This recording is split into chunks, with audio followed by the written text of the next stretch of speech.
Terima kasih. Tuhan Yesus, kami bersyukur, berterima kasih untuk hari ini atas segala hal yang boleh kami terima pada hari ini atas berkat Tuhan, hari baru, udara baru pada kami. Bapa, biarlah kiranya setiap doa yang kami naikkan dan setiap puji-pujian yang kami naikkan tadi, itu boleh berkenan di hadapan-Mu, boleh menjadi dupa yang harum di hadapan Tuhan. Dan kini saatnya Tuhan Yesus, kami akan masuk dalam firman Tuhan, agar kiranya itu pun boleh menjadi dupa yang harum bagimu Tuhan. Dan kiranya Tuhan, setiap hal yang boleh kami dengar, itu boleh juga menjadi pembelajaran bagi kami hari ini. Dan kiranya Tuhan, kami bukan hanya menjadi pendengar-pendengar firman saja, tapi kami boleh menjadi pelaku-pelaku firman itu sendiri. Terima kasih Tuhan Yesus untuk semuanya. Inilah doa kami Bapa, dan kami siap untuk mendengarkan firman Tuhan yang akan disampaikan. Hanya di dalam nama Tuhan Yesus kami sudah berdoa dan mengucap syukur. Haleluya. Amin. Terima kasih Bu Elia. Amin. Terima kasih Bu Lazarus. Silakan Bu Veronica. Baik, terima kasih Bu Elia. 1 Samuel 3 ayat 1 sampai 21. Samuel yang muda itu menjadi pelayan Tuhan di bawah pengawasan Eli. Pada masa itu, firman Tuhan jarang. Penglihatan-penglihatan pun tidak sering. Pada suatu hari, Eli yang matanya mulai kabur dan tidak dapat melihat dengan baik, sedang berbaring di tempat tidurnya. Lampu rumah Allah belum lagi padam. Samuel telah tidur di dalam bait suci Tuhan, tempat tabut Allah. Lalu Tuhan memanggil, "Samuel, Samuel." Dan ia menjawab, "Ya, Bapa." Lalu berlarilah ia kepada Eli, serta katanya, "Ya, Bapa, bukankah Bapa memanggil aku?" Tetapi Eli berkata, "Aku tidak memanggil, tidurlah kembali." Lalu pergilah ia tidur. Dan Tuhan memanggil Samuel sekali lagi. Samuel pun bangunlah, lalu pergi mendapatkan Eli, serta berkata, "Ya Bapa, bukankah Bapa memanggil aku?" Tetapi Eli berkata, "Aku tidak memanggil anakku, tidurlah kembali." Samuel belum mengenal Tuhan. Firman Tuhan belum pernah dinyatakan kepadanya. Dan Tuhan memanggil Samuel sekali lagi, untuk ketiga kalinya. Ia pun bangunlah, lalu pergi mendapatkan Eli, serta katanya, "Ya Bapa, bukankah Bapa memanggil aku?" Lalu mengertilah Eli, bahwa Tuhanlah yang memanggil anak itu. Sebab itu berkatalah Eli kepada Samuel, "Pergilah tidur, dan apabila ia memanggil engkau, katakanlah, 'Berbicaralah Tuhan, sebab hamba-Mu ini mendengar.'" Maka pergilah Samuel, dan tidurlah ia di tempat tidurnya. Lalu datanglah Tuhan, berdiri di sana, dan memanggil seperti yang sudah-sudah, "Samuel, Samuel." Dan Samuel menjawab, "Berbicaralah sebab hamba-Mu ini mendengar." Lalu firman Tuhan kepada Samuel, "Ketahuilah, aku akan melakukan sesuatu di Israel, sehingga setiap orang yang mendengarnya akan bising kedua telinganya. Pada waktu itu, aku akan menepati kepada Eli segala yang telah kufirmankan tentang keluarganya, dari mula sampai akhir. Sebab telah kuberitahukan kepadanya bahwa aku akan menghukum keluarganya untuk selamanya, karena dosa yang telah diketahuinya, yakni bahwa anak-anaknya telah menghujat Allah, tetapi ia tidak memarahi mereka. Sebab itu aku telah bersumpah kepada keluarga Eli, bahwa dosa keluarga Eli takkan dihapuskan dengan korban sembelihan atau dengan korban sajian untuk selamanya.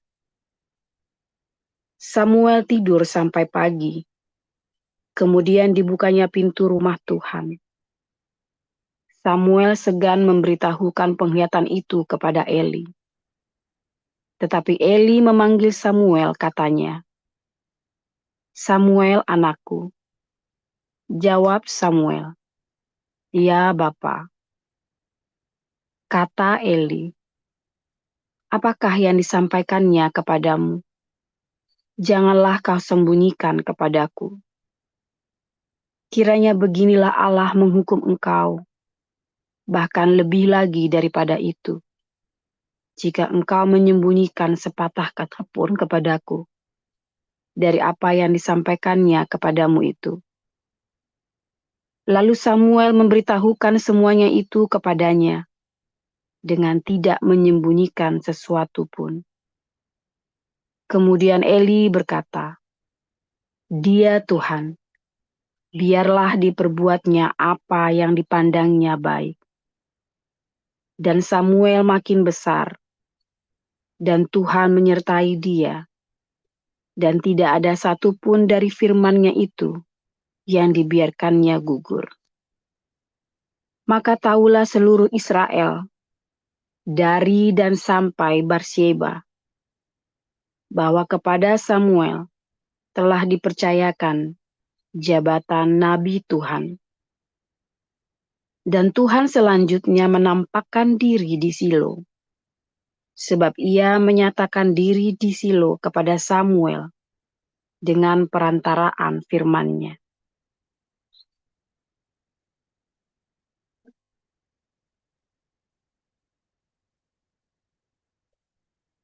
Sementara itu berkobar-kobar hati Saulus untuk mengancam dan membunuh murid-murid Tuhan. Ia menghadap imam besar dan meminta surat kuasa daripadanya untuk dibawa kepada majelis-majelis Yahudi di Damsyik, supaya jika ia menemukan laki-laki atau perempuan yang mengikuti jalan Tuhan, ia menangkap mereka dan membawa mereka ke Yerusalem. Dalam perjalanannya ke Damsyik, ketika ia sudah dekat kota itu, tiba-tiba cahaya memancar dari langit mengelilingi dia. Ia rebah ke tanah dan kedengaranlah olehnya suatu suara yang berkata kepadanya, "Saulus, Saulus, mengapa engkau menganiaya aku?" Jawab Saulus, "Siapakah engkau?" "Tuhan," katanya, "akulah Yesus yang kau aniaya itu. Tapi bangunlah dan pergilah ke dalam kota. Di sana akan dikatakan kepadamu apa yang harus kau perbuat." Maka termangu-mangulah teman-temannya seperjalanan, karena mereka memang mendengar suara itu, tapi tidak melihat seorang juga pun. Saulus bangun dan berdiri, lalu membuka matanya, tetapi ia tidak dapat melihat apa-apa. Mereka harus menuntun dia masuk ke Damsyik. 3 hari lamanya ia tidak dapat melihat, dan 3 hari lamanya ia tidak makan dan minum. Di Damsyik ada seorang murid Tuhan bernama Ananias. Firman Tuhan kepadanya dalam suatu penglihatan. "Ananias," jawabnya. "Ini aku, Tuhan." Firman Tuhan, "Mari, pergilah ke jalan yang bernama Jalan Lurus, dan carilah di rumah Yudas seorang dari Tarsus yang bernama Saulus. Ia sekarang berdoa." Dan dalam suatu penglihatan ia melihat bahwa seorang yang bernama Ananias masuk ke dalam dan menumpangkan tangannya ke atasnya, supaya ia dapat melihat lagi. Jawab Ananias, "Tuhan, dari banyak orang telah kudengar tentang orang itu, betapa banyaknya kejahatan yang dilakukannya terhadap orang-orang kudus-Mu di Yerusalem. Dan ia datang kemari dengan kuasa penuh dari imam-imam kepala untuk menangkap semua orang yang memanggil namamu." Tetapi firman Tuhan kepadanya, "Pergilah, sebab orang ini adalah alat pilihan bagiku untuk memberitakan namaku kepada bangsa-bangsa lain, serta raja-raja dan orang-orang Israel. Aku sendiri akan menunjukkan kepadanya betapa banyak penderitaan yang harus ia tanggung oleh karena namaku." Lalu pergilah Ananias ke situ dan masuk ke rumah itu. Ia menumpangkan tangannya ke atas Saulus, katanya, "Saulus, saudaraku, Tuhan Yesus yang telah menampakkan diri kepadamu di jalan yang engkau lalui, telah menyuruh aku kepadamu, supaya engkau dapat melihat lagi dan penuh dengan Roh Kudus." Dan seketika itu juga seolah-olah selaput gugur dari matanya, sehingga ia dapat melihat lagi. Ia bangun lalu dibaptis. Dan setelah ia makan, pulihlah kekuatannya. Saulus tinggal beberapa hari bersama-sama dengan murid-murid di Damsyik. Ketika itu juga ia memberitakan Yesus di rumah-rumah ibadat dan mengatakan bahwa Yesus adalah Anak Allah. Semua orang yang mendengar hal itu heran dan berkata, "Bukankah dia ini yang di Yerusalem mau membinasakan barang siapa yang memanggil nama Yesus ini? Dan bukankah ia datang ke sini dengan maksud untuk menangkap dan membawa mereka ke hadapan imam-imam kepala?" Akan tetapi Saulus semakin besar pengaruhnya, dan ia membingungkan orang-orang Yahudi yang tinggal di Damsyik, karena ia membuktikan bahwa Yesus adalah Mesias. Beberapa hari kemudian, orang Yahudi merencanakan suatu rencana untuk membunuh Saulus. Tetapi maksud jahat itu diketahui oleh Saulus. Siang malam orang-orang Yahudi mengawal semua pintu gerbang kota supaya dapat membunuh dia. Sungguh pun demikian, pada suatu malam murid-muridnya mengambilnya dan menurunkannya dari atas tembok kota dalam sebuah keranjang. Setibanya di Yerusalem, Saulus mencoba menggabungkan diri kepada murid-murid, tetapi semuanya takut kepadanya karena mereka tidak dapat percaya bahwa ia juga seorang murid. Tetapi Barnabas menerima dia dan membawanya kepada rasul-rasul dan menceritakan kepada mereka bagaimana Saulus melihat Tuhan di tengah jalan dan bahwa Tuhan berbicara dengan dia dan bagaimana keberaniannya mengajar di Damsyik dalam nama Yesus. Dan Saulus tetap bersama-sama dengan mereka di Yerusalem dan dengan keberanian mengajar dalam nama Tuhan. Ia juga berbicara dan bersoal jawab dengan orang-orang Yahudi yang berbahasa Yunani, tetapi mereka itu berusaha membunuh dia. Akan tetapi setelah hal itu diketahui oleh saudara-saudara anggota jemaat, mereka membawa dia ke Kaisarea dan dari situ membantu dia ke Tarsus. Selama beberapa waktu, jemaat di seluruh Yudea, Galilea, dan Samaria berada dalam keadaan damai. Jemaat itu dibangun dan hidup dalam takut akan Tuhan. Jumlahnya makin bertambah besar oleh pertolongan dan penghiburan Roh Kudus. Pada waktu itu, Petrus berjalan keliling, mengadakan kunjungan kemana-mana. Dalam perjalanan itu, ia singgah juga kepada orang-orang kudus yang di Lida. Di situ didapatinya seorang bernama Eneas, yang telah 8 tahun terbang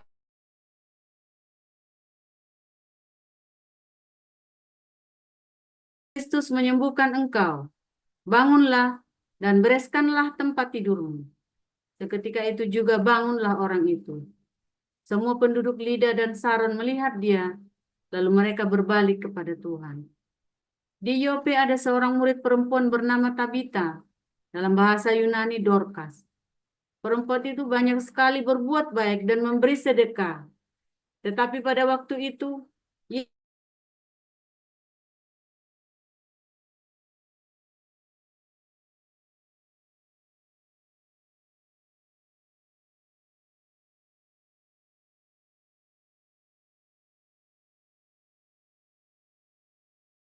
kami.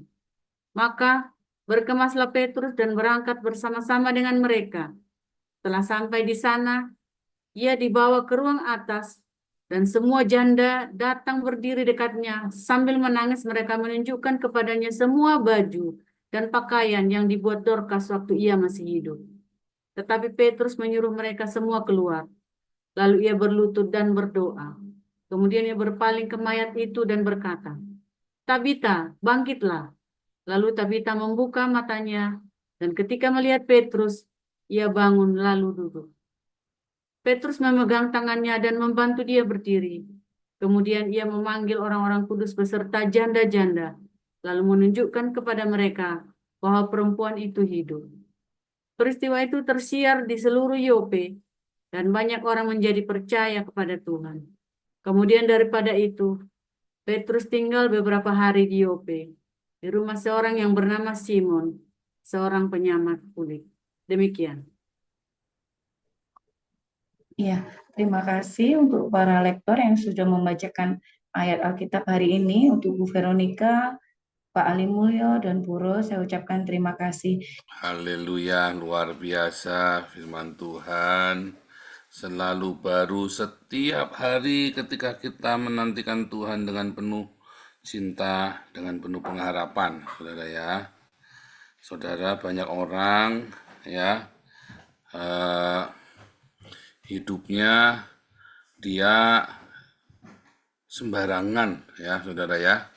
Hidupnya sembarangan, dia tidak menghargai berkat Tuhan yang sudah Tuhan berikan pada hidupnya. Ya, dia main-main. Saya tadi di Den Haag, saya isi bensin. Di situ daerah ini ya, pokoknya usulnya kebut-kebutan. Orang mobil bagus-bagus gitu ya. Terus saya batin ya, ini gila ini orang-orang ini ya. Malam-malam hidupnya, dia sia-siakan hidupnya hanya dengan seperti itu ya.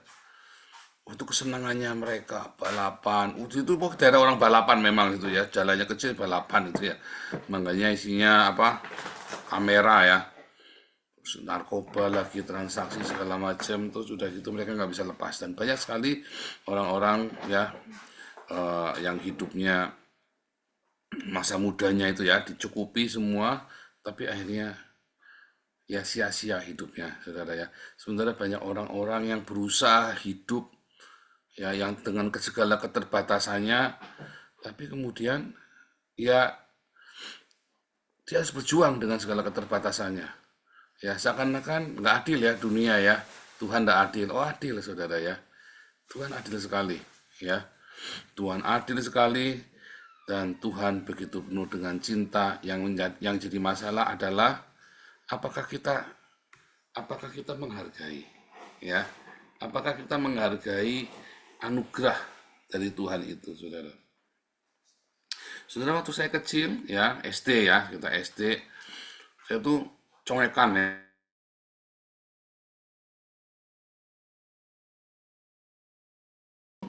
Saya nggak sadar kalau keluar ya. Jadi kalau pagi-pagi banget kering, nggak ada apa-apa baunya ya. Nanti seminggu nggak ada apa-apa ya, 1 bulan nggak ada apa-apa. Entah kenapa nanti tiba-tiba dia keluar sendiri ya, saudara ya. Bisa keluar sendiri. Dan kalau keluar itu terus mulai kepalanya pusing ya, terus kan wah, nggak enak sekali ya, rasanya seluruh badan kan rasanya bau. Apalagi saya dari kecil itu masalah bau-bau itu sensitif sekali ya. Jadi lupa bawa sapu tangan, nggak bawa kapas. Yang namanya anak kecil ya nggak dibawain kapas. Dan biasanya saya bawa sapu tangan. Tapi karena apa namanya ya itu tiba-tiba ngomong, waduh saudara, akhirnya saya tutup gini ya, pakai baju begitu ya saudara ya. Ya tapi karena banyak ya, sampai ininya hijau semua ya saudara ya. Sampai bajunya hijau semua saudara. Anda bayangin ya saudara ya, udah miskin, congekan saudara ya. Udah miskin, congekan. Tapi saya pede ya saudara ya dulu ya. Ya, saya bersyukur saudara ya, saya bersyukur otak saya cerdas saudara ya. Jadi saya matematika selalu the best ya di sekolah ya. Walaupun congekan begitu. Jadi apa namanya ya pede juga ya, pede saya. Jadi nggak saya juga lincah apa segala macam ya, lari-lari apa ya, saya jadi lari juga cepat semua ya. Jadi main pun ya saya selalu menang-menangan gitu ya. Jadi walaupun congekan, teman-teman semua dekat main. Ya bersyukur ya. Tuhan adil nggak? Enggak, saudara. Buat saya nggak adil zaman itu. Kenapa orang-orang itu sehat semua? Ya kan? Saya nggak mempersalahkan kaya miskin, enggak ya. Yang penting saya bisa sekolah, saya pulang sekolah makan. Tapi kenapa saya nggak bisa Jadi bebas. Begitu tuh terjemahkan itu bisa seminggu, saudara ya. Ya nanti nggak diapa-apain sembuh sendiri, ya entah kenapa, saudara ya. Nggak diapa-apain sembuh sendiri. Ya, sebab kalau diapa-apain, diobatin begitu, saudara ya, waduh, sakit sekali ya, obatnya itu sakit sekali. Dulu dibersihkannya pakai H2O2, hidrogen peroksida. Begitu ditetes, brrrr, gitu ya, bergemuruh di sini, terus dituang, wah, terus habis itu sakit semua, saudara ya, di dalamnya karena infeksi kan. Atau mungkin perasaan sakit, saya nggak tahu, karena ribut sekali dong, brrrr, gitu ya, bunyi keras ditetesin hidrogen peroksida itu ya, supaya bersih itu ya. Nah, terus nanti sembuh ya, semua itu sembuh. Nanti kambuh lagi, orang tua nggak punya uang, nggak bisa beli obat, ya. Ya jadi nanti lama, saudara, sembuhnya lama. Nanti 2 bulan baru sembuh. Jadi kalau udah keluar, ya, siang-siang itu, biasanya kalau udah jam 11 gitu ya. Nah, cilakanya, saudara, pagi-pagi. Kalau jam 11 kan saya tutup sebentar kan mau pulang, ya kan. Pagi-pagi, jam 7 pagi sudah tiba-tiba keluar ya. Wah, itu sengsara sekali itu, saudara, seharian ya. Akhirnya nyerah, jam 11 saya pulang, udah kuat, kepalanya sakit ya, pening. Itu terjadi, saudara ya, selama saya dari kelas 1 SD sampai kelas 6 SD. Nah, SMP saya nggak pernah congekan, saudara ya. Nggak pernah sama sekali. SMA kambuh, saudara ya. Nggak tahu kenapa, saya juga nggak tahu kambuhnya kenapa, ya, kambuh semua. Jadi saya ini sinus sudah diambil, tulang sinusnya ya sudah diambil, amandel sudah diambil semua ya.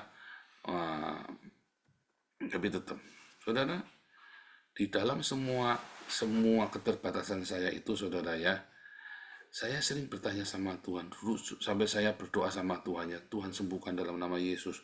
Wah, percaya sekali nggak sembuh-sembuh, saudara ya, dari SD kelas 6 saya selalu dalam nama Tuhan Yesus sembuh. Sampai kalau sekarang udah nggak pernah sama sekali ya. Tapi Tuhan kasih saya telinga buat denger musik, saudara. Ya, jadi kalau saya main musik, saya nggak lihat partitur. Saya bisa baca partitur ya, saya kan sekolah musik ya. Saya nggak baca partitur. Ya, tapi kalau saya dengar musik ini, saya dengerin, saya main, saudara. Ajaib ya, saudara ya. Saudara tahu Beethoven, saudara ya. Beethoven itu matanya buta, saudara ya. Beethoven itu matanya buta. Tapi dia punya karya musik yang luar biasa indah dalam hidupnya ya. Luar biasa, saudara ya. Dalam segala keterbatasan, saya pernah kenal orang namanya Ibu Priscilla Smith. Pernah kita cak sini ya, orangnya buta, saudara ya. Tapi ini orang buta, nampung orang gila 40, saudara. 40 orang gila. Sekarang 100 ya, dulu 40 waktu saya kenal. Sekarang 100 orang gila di rumahnya ditampung. Ya, luar biasa, saudara ya. Banyak orang-orang dengan segala keterbatasannya, dia berbuat banyak bagi Tuhan. Tapi banyak orang-orang yang sehat, kebanyakan alasan, saudara. Kebanyakan alasan. Di dalam segala keterbatasan saya waktu dari kecil ya, saya bisa kerja ya. Saya dari kelas 6 SD saya sudah kerja sendiri, jualan SDSP Forecast ya, saudara ya. Sampai kita bisa beli motor sendiri semua ya dari jualan ini. Dalam segala keterbatasan, saya lihat anak-anak di jalan itu ya, pinggir-pinggir jalan. Dalam segala keterbatasan mereka tidak pernah ngemis, saudara. Nggak pernah minta-minta. Saya dari kecil nggak pernah minta-minta, nggak pernah saya ngemis, saudara ya. Saya kerja kelas 6 SD. Dengan segala macam, aduh, saudara ya, kalau udah netes gitu, udah deras gitu ya. Itu tuh sampai bisa pingsan saya itu ya, bisa kayak mau pingsan, nggak pernah pingsan, herannya nggak pernah pingsan, tapi udah kayak pingsan. Apa namanya, vertigo, vertigo tuh ya, bisa geliang gitu, saudara ya, geliang begitu. Mungkin karena kan saya pakai kaos tak gini-giniin terus kan, jadi mungkin kena kali ya saraf di bagian dalam kuping itu, jadi kayak vertigo. Jadi saya sering vertigo, sering gelap gitu, tapi nggak pingsan, muntah ya. Tapi Tuhan baik ya, saya nggak pernah sekalipun minta-minta sama orang. Tidak pernah sekalipun saya minta-minta sama siapapun. Tidak pernah, saudara. Tuhan begitu baik. Tetapi, saudara, yang lebih saya bersyukur sama Tuhan, dari kecil saya dengar suara Tuhan, saudara ya. Dari kecil ya saya dengar suara Tuhan. Tadi kalau Anda cerita, tadi baca Samuel.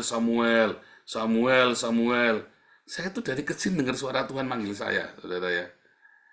Di tengah-tengah ketika saya congekan, saya sering bolos sekolah karena begitu sudah pusing, saya 3 hari bisa nggak sekolah tuh. Maka nanti, saudara, saya dalam tidur saya, nanti Tuhan kasih mimpi yang aneh-aneh, saudara ya. Saya ngimpi ada ngimpi apa namanya? Ngimpi banyak. Yang itu adalah ketika terus saya sudah tahu artinya, tapi saya kan takut dalam mimpi itu, saya ketakutan. Lalu saya tanya sama tante saya pendeta ya, kenapa saya mimpi begini ya tante ya? Ya ini artinya begini ya. Jadi dalam masa kecil saya itu, di dalam segala ketemu saya, karena saya teriak sama Tuhan, Tuhan sembuhkan saya, Tuhan, Tuhan sembuhkan saya, Tuhan. Hari ini Tuhan bukan cuma sembuhkan saya ya.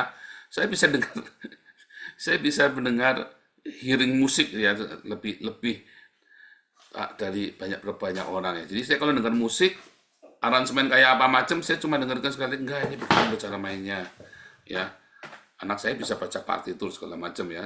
Orang-orang Belanda itu kalau saya lagi main sampai heran, loh kamu nggak ada partitur segala macam, saya bisa main persis mirip yang di situ gitu ya ceritanya. Ya karena kita sudah kebiasaan. Waduh, saya pertama kali waktu belajar juga, dan itu yang luar biasa sekali. Saya Tuhan dalam keheningan saya, di dalam saya tidur setiap hari, Tuhan bicara, saudara ya. Kenapa, saudara? Kenapa? Saya juga bertanya-tanya, kenapa saya dari kecil dibanding dengan kakak saya yang sehat, saya malah paling sering dengar suara Tuhan. Mimpi, penglihatan. Ya. Dan saya nakal sekali. Ya orang bayangin saudara nggak nyaman, nakal, berontak, ndak karu-karuan. Pokoknya ndak karu-karuan, badannya itu rasanya ndak karu-karuan. Jadi gusar gitu ya. Saya mudah gusar kalau sesuatu ya. Nah, tetapi Tuhan baik, saudara ya. Tuhan datang. Karena saya selalu berdoa, saudara. Tuhan, sembuhkan saya, Tuhan. Tuhan nggak sembuhkan, saudara, sampai saya kelas 3 SMA. Bahkan waktu kuliah pernah keluar, pernah kambuh ya, saudara ya. Malu sekali. Cuman kan kuliah saya udah dewasa, saya bawa kapas ya. Kapasnya saya kasih obat supaya jangan bau, kasih obat.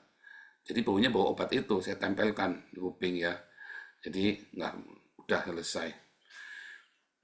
Terus setelah saya layanan, saya sering puasa itu nggak pernah lagi sampai hari ini saya tidak pernah sekalipun, saudara. Saya mau nyelam kayak apa di kolam itu sampai dalam 4 meter 5 meter nggak akan congekan, saudara, nggak akan keluar. Dan itu tadi akhirnya. Tetapi saya selalu bilang dengan menjerit di hati, Tuhan tolong aku, Tuhan, Tuhan tolong aku, Tuhan. Saya teriak ya anak kecil teriak ya, karena saya nggak bisa minta tolong bapak ibu saya, nggak punya duit, saudara. Oh ini harus operasi, habisnya sekian puluh juta, mungkin nggak usah, bisa mati aja, mati aja udah pikirannya duit dari mana. Tuhan tolong aku, Tuhan. Tuhan tidak sembuhkan saat itu, saudara, selama 9 tahun itu ya, saya berdoa. Ya, mau pendeta siapa, termasuk Om Silas itu doain saya nggak sembuh, saudara. Ya, ini padahal semua orang disembuhkan. Saya tidak sembuh, saya sampai Tuhan kenapa tidak sembuhkan Tuhan? Tapi saya tidak goyah sekalipun. Tuhan tolong aku, Tuhan, Tuhan tolong aku, Tuhan. Apa yang terjadi, saudara? Karena saya bilang, Tuhan tolong aku. Hati saya hancur, hati saya teriak sama Tuhan. Saya bandel, saya nakal. Tapi saya selalu teriak sama Tuhan tiap hari. Tuhan tolong aku, Tuhan. Kamu juga gitu, saudara? Kenapa? Ada saat-saatnya ya, Tuhan tidak tolong kamu, bukan karena apa-apa. Tapi ini saya nggak retorika ya, bukan ngadem-ngademi kamu. Nikmati saat-saat kamu lagi teriak, Tuhan tolong aku, Tuhan, Tuhan tolong aku, Tuhan.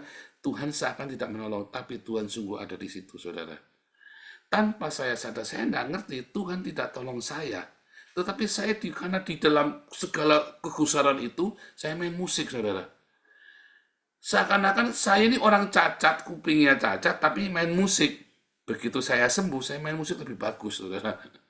Lebih seling, ya kan. Setiap kali saya main musik, saudara ya, setiap kali saya penyembahan. Wah, di Betani itu banyak pemain musik jago, saudara ya. Saya ini nomor berpul, saudara. Ya, banyak yang jago semuanya zaman itu ya. Saya ini nomor sekian. Begitu saya main, saudara, itu orang-orang merasakan hadirat Tuhan. Bahkan kalau pendeta-pendeta datang, mereka sudah tahu saya dan sudah tahu. Jadi mereka sudah datang beberapa kali ya, kan kita kan bertahun-tahun ya. Mereka sudah tahu. Paul mana ya, Paul? Panggil Paul, Paul. Saya lagi di bawah, lagi di administrasi, kudu Paul. Wah, saya kudu lari ke atas, saudara. Sudah ada pemain keyboardnya, pemain jazz jago banget, saudara. Saya disuruh gantiin dia, sampai saya nggak enak. Aduh, nanti tersinggung. Aduh, temen sendiri soalnya. Aduh, nggak enak. Bayangin temen sendiri digituin kan kita nggak enak. Kalau orang lain mah bodo amat, ya temen sendiri. Paul mana, Paul. Di depan orang banyak saya sampai nggak enak sekali, saudara ya. Tapi di situ Tuhan ajari saya hati, main musiknya nggak pakai kuping, nggak pakai mata, nggak pakai kuping, ya pakai hati. Karena hati saya teriak, Tuhan tolong saya Tuhan. Waktu saya main Tuhan, waktu saya main itu rohnya itu tercurah, saudara. Jadi ketika dia khotbah, saya main musik, saudara, pelan-pelan, ting tang ting tang ting tang ting tang. Tuhan tolong aku, Tuhan. Itu setiap hari, Tuhan tolong aku, Tuhan tolong aku. Jadi latah sampai dengan hari ini. Begitu pagi bangun, entah kenapa, di dalam hati, Tuhan tolong aku, Tuhan. Saya doa 9 tahun, 9 tahun pagi, siang, malam, begitu melek pokoknya, Tuhan tolong aku, Tuhan. Itu saya doanya begitu. Itu kayak latah, saudara. Saya itu, Tuhan tolong aku, Tuhan. Dan setiap kali saya main musik, saudara, saya mau mengalirkan aliran yang dari surga. Makanya hamba-hamba Tuhan ini suka, Paul mana, Paul. Itu benar-benar, saudara ya. Dan saya di dalam kelemahan, kuasa Tuhan sempurna, saudara. Tetapi kita dengar Tuhan. Di dalam dosamu, di dalam kepolosanmu, di dalam penderitaanmu, kamu bisa dengar suara Tuhan loh, saudara. Paulus di dalam dosanya, Samuel di dalam kepolosannya, ya kan? Kapan kamu dengar suara Tuhan? Justru di dalam kelemahan kita Tuhan bekerja, saudara. Jadi kamu sekarang yang lagi lemah, belajar, Tuhan tolong aku, Tuhan. Jangan pernah cari manusia. Kalau saya mau cari manusia memang udah nggak bisa. Cari siapa? Duitnya, operasi minta papa mama nggak ada duitnya. Kamu sekarang coba cari Tuhan, bilang, Tuhan tolong aku, Tuhan. Setahun, 2 tahun, 3 tahun, rohmu keluar, saudara. Yang penting kamu setia, tekun, jangan goyah sedikit pun. Tuhan pasti tolong. Dan Tuhan sediakan sesuatu, saudara, di situ, di balik semua air matamu itu yang kamu curahkan kepada Tuhan. Setiap hari. Ya, Tuhan tolong aku, Tuhan. Jangan takut, saudara ya. Tuhan Yesus memberkati.